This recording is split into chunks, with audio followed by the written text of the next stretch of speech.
amigos do Facebook, seguidores do canal Espiritismo do Século XXI no YouTube.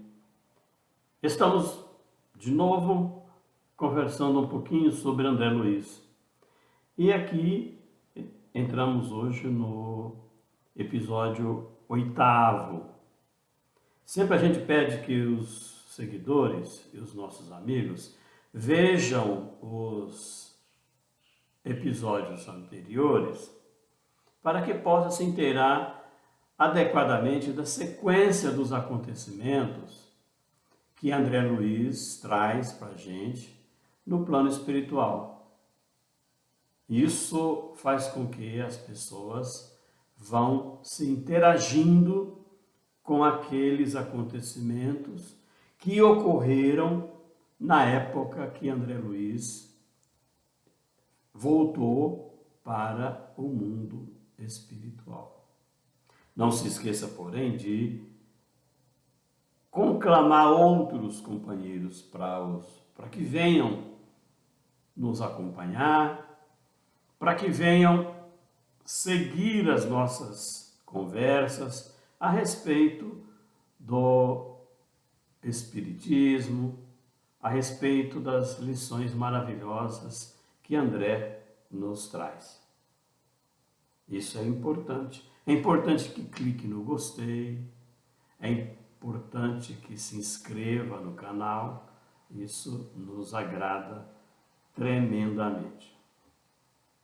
Meus caros, nos episódios anteriores, falávamos da estadia de André Luiz numa colônia espiritual denominada Nosso Lar.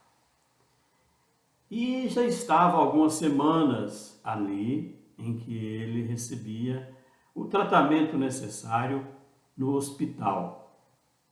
E isso nos mostra que lá, nessa colônia espiritual, tem as mesmas necessidades, as mesmas administrações, os mesmos acontecimentos que acontecem aqui na Terra. Até porque uma colônia espiritual, uma cidade espiritual, ligada ao planeta Terra. Então, vamos entrar em detalhes e discutir alguma coisa a respeito da vida lá. Porque muitas vezes as pessoas acham assim, falam assim, poxa, mas a gente não sabe o que acontece depois que morre, depois que o corpo morre, não é? Só que com as páginas espíritas, a capacidade dos médiuns psicografar, como foi o caso do Chico, nessas obras maravilhosas de André Luiz, a gente percebe e a gente entende exatamente o que ocorre e o que está no outro plano da vida. André Luiz nos diz o seguinte: passados-se algumas semanas de tratamento ativo ali naquele hospital, pela primeira vez, André saiu do hospital. Ele já estava se recuperando melhor, ele foi recolhido lá, e pela primeira vez ele saiu em companhia do enfermeiro de Lísias.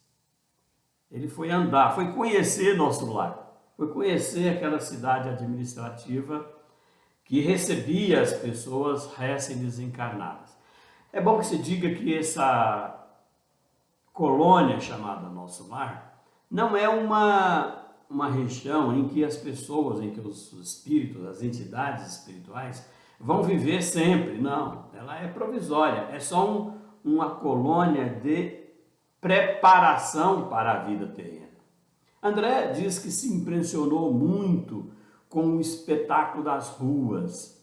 Ai, Domar, tem rua lá? Tem, tem rua sim. André diz que eram várias avenidas enfeitadas com muitas árvores, um ar puro, uma atmosfera que expressava uma tranquilidade espiritual. E André ainda fala que não existia aquele sinal de inércia, de ociosidade. As vias públicas estavam repletas de pessoas, mas não estava aquela coisa ocioso. Muitas entidades espirituais, muitas pessoas iam, vinham, era um movimento rotineiro, como sendo numa cidade terrena. Obviamente que é no outro plano, noutra dimensão material. André disse que algumas pessoas pareciam situar a mente em lugares distantes, mas outras dirigiam os olhares para ele acolhedores, com fraternidade, amigavelmente, né? Então, Lísias explicava delicadamente, orientava André, explicando aquelas surpresas que André estava experimentando. Porque André ficou surpreso de ver aquele ambiente no plano espiritual. E André ficou interessado. Aí Lísias falou: André, nós estamos aqui no local, esse local onde a gente está agora, chama-se Ministério do Auxílio. Eu só quero abrir um parênteses que lá nessa colônia chamada Nosso Lar, existem vários departamentos ministeriais. São os ministérios que coordenam determinadas atitudes e ações na colônia ou na cidade. Eles estavam lá no Ministério do Auxílio. E Lísias disse que tudo que estava vendo ali, aqueles edifícios, casas residenciais, representam instituições e abrigos adequados a cada tarefa daquela instituição. Orientadores, operários e outros serviçais residem naquele local.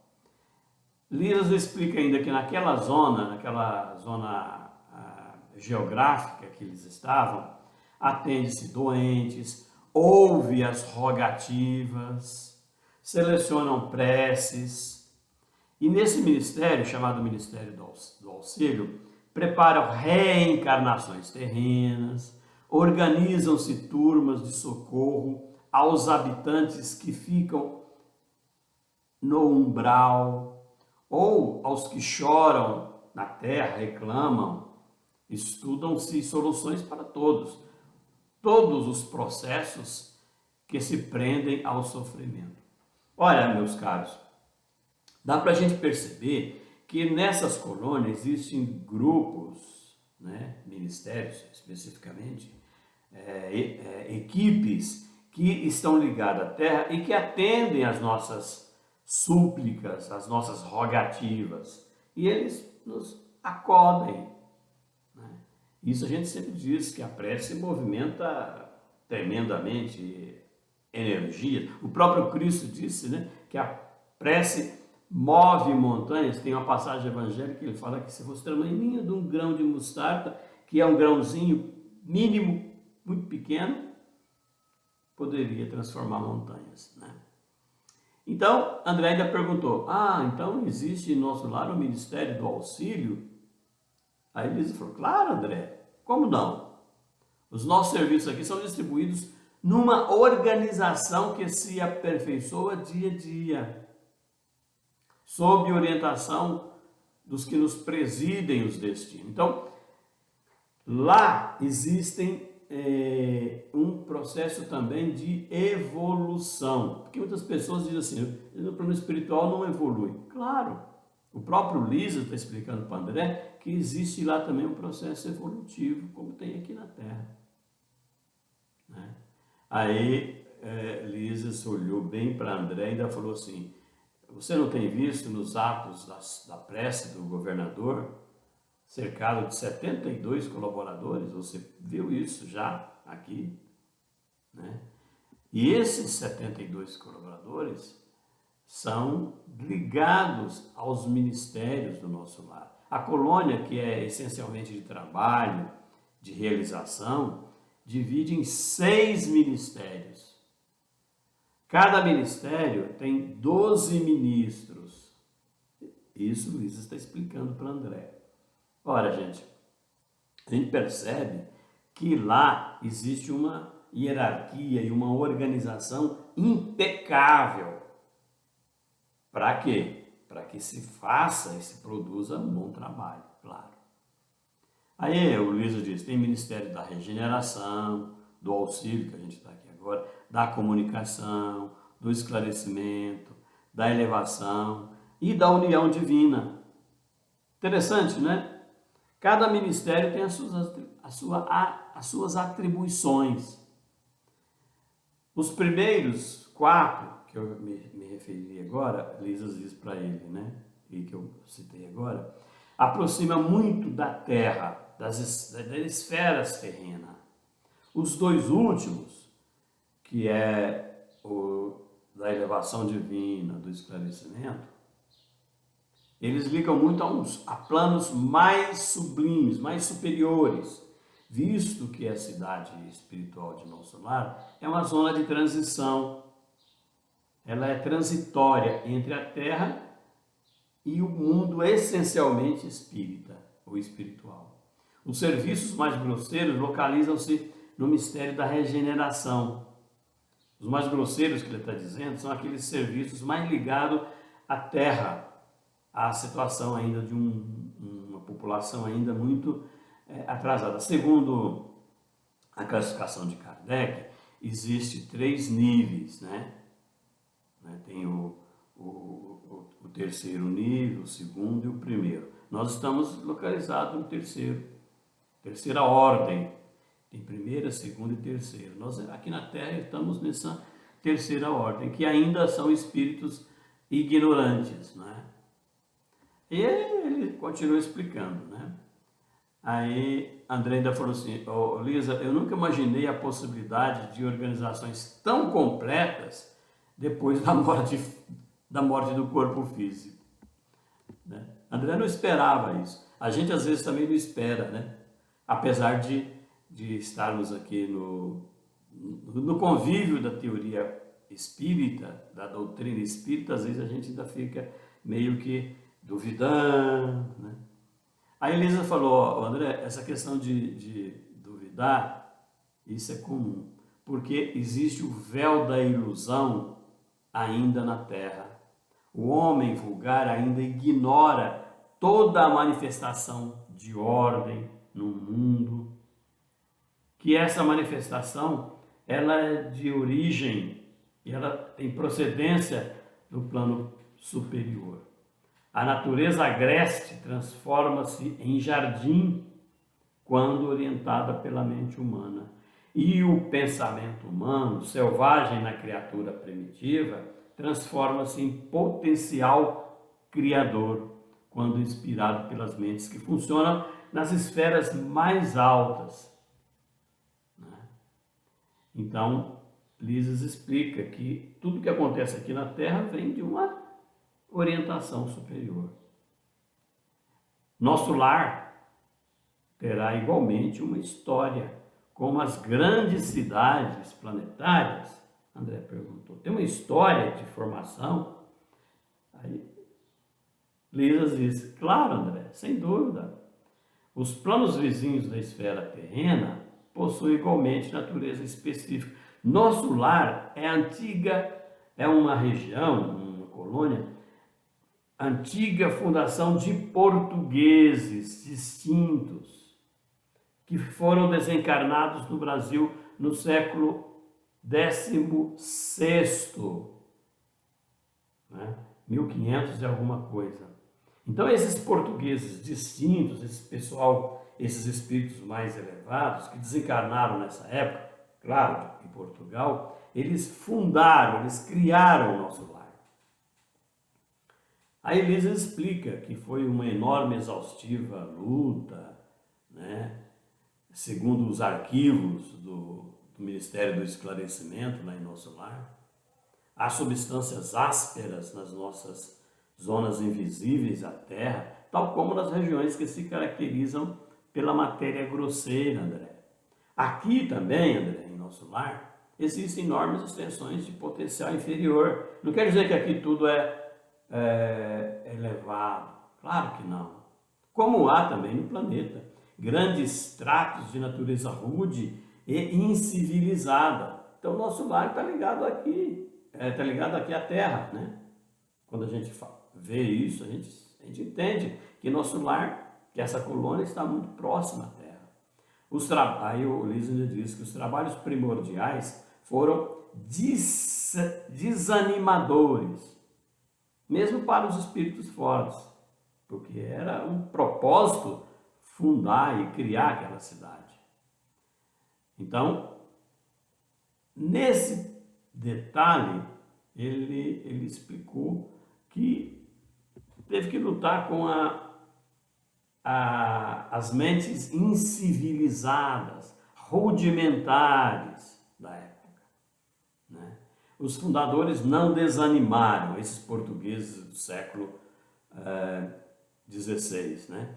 Interessante que é bem na época do descobrimento do Brasil, né? Porque o Brasil foi descoberto em 1500, né? Em abril de 1500. Então foi quando fundou Nosso Lar. E esses fundadores não desanimaram. Eu até imagino que os descobridores, os portugueses que vieram para o Brasil, não desanimaram. Vamos fundar o Brasil, vamos desbravar essas terras maravilhosas. E aconteceu isso, né? E Nosso Lar foi criado justamente nessa época. Eu achei esse dado importantíssimo para a gente entender, segundo a explicação de Lísia. Aí depois que andaram um pouco, o André falou que atingiram uma praça de maravilhosos contornos, né? Muitos longos, extensos jardins, né? E no centro da praça tinha um palácio magnificente, né? Beleza, de magnificente beleza, encabeçado por torres soberanas, umas torres enormes que se prendiam no céu, no firmamento. Os fundadores da colônia começaram os esforços ali, segundo Lísias. Foi naquele ponto que começou a organizar a colônia espiritual chamada Nosso Lar. E lá naquele lugar que eles estão, nessas torres, é onde está o governador, a governadoria. Como existe em qualquer lugar na Terra, existe um governo, né? Apontando o palácio, Lísias ainda explicou. Temos nessa praça, André, o ponto de convergência dos seis ministérios que eu falei há pouco. Todos começam na governadoria, estendendo-se em forma triangular, né? E comentou, ali, André, vive o nosso abnegado orientador. Nos trabalhos administrativos, utiliza ele a colaboração de 3.000 funcionários. Entretanto, ele é o trabalhador mais infatigável e mais fiel de todos nós aqui reunidos. Olha, gente, quando eu estou citando aqui a explicação de Lísias para André, eu lembro de uma médium de Sacramento, me parece que é a Igorina, né? Eu não lembro o nome dela direitinho, mas ela trouxe, num desdobramento, ela trouxe o mapa de Nosso Lar. Isso está na internet, está publicado, está em livro editado por ela, né? Então, eu achei interessante isso, que tem, inclusive, mapa dessa colônia. Se você procurar isso na internet, você vai encontrar um mapa detalhadamente dessa colônia, né? Então, explicou, né? Lísias explicou a origem, né? Onde começou, quem fundou, e falou das suas atividades do dia a dia, orientado por um governador que trabalha intensamente, infatigavelmente. Às vezes a gente observa aqui na Terra, né, os nossos governadores, os nossos dirigentes, que não gostam muito de trabalhar não, né? Mas no caso lá é completamente diferente, né? Então, o Lísias explica, André, eu estou aqui há 40 anos, né? Há 40 anos que eu estou aqui. E sempre eu tenho observado que durante as preces coletivas, essa união é fantástica. E raramente a gente vê o governador por aí em alguma festividade pública, alguma reunião, mas ele aparece. O pensamento abrange todos os círculos de serviço e a sua assistência carinhosa atinge todo mundo. Porque no plano espiritual a gente percebe as irradiações, a gente percebe as emissões do pensamento. Depois de uma grande pausa, Lisa falou: André, não faz muito, comemorou-se o 14º aniversário da magnânima direção do governador. Esse governador faz 114 anos que ele dirige nosso lar. Interessante, gente, que para o mundo espiritual, o tempo que a gente está acostumado a viver aqui na Terra não existe dessa maneira. Nós somos tempo e espaço dependente aqui na Terra. No plano espiritual não é bem assim. Você vê, 114 anos tem um administrador ali. Lícias, então, parou um pouquinho, evidenciou uma comovida reverência, enquanto André contemplava respeitoso, embevecido, aquelas torres maravilhosas que pareciam cindir ao firmamento. Isso nos engrandece porque a gente percebe quanta beleza existe no plano espiritual e que nós estamos aqui ainda nessa terra, ainda tão envolvida nesse clima de ignorância, de guerra, de dores, de doenças, mas nós sabemos que existe algo melhor no outro mundo, não é? E isso são os ensinamentos que a gente percebe nas páginas espíritas. Vamos encerrando esse episódio. Logo, logo a gente começa no seguinte, que seria o episódio 9. Um abraço carinhoso a todos os participantes e companheiros.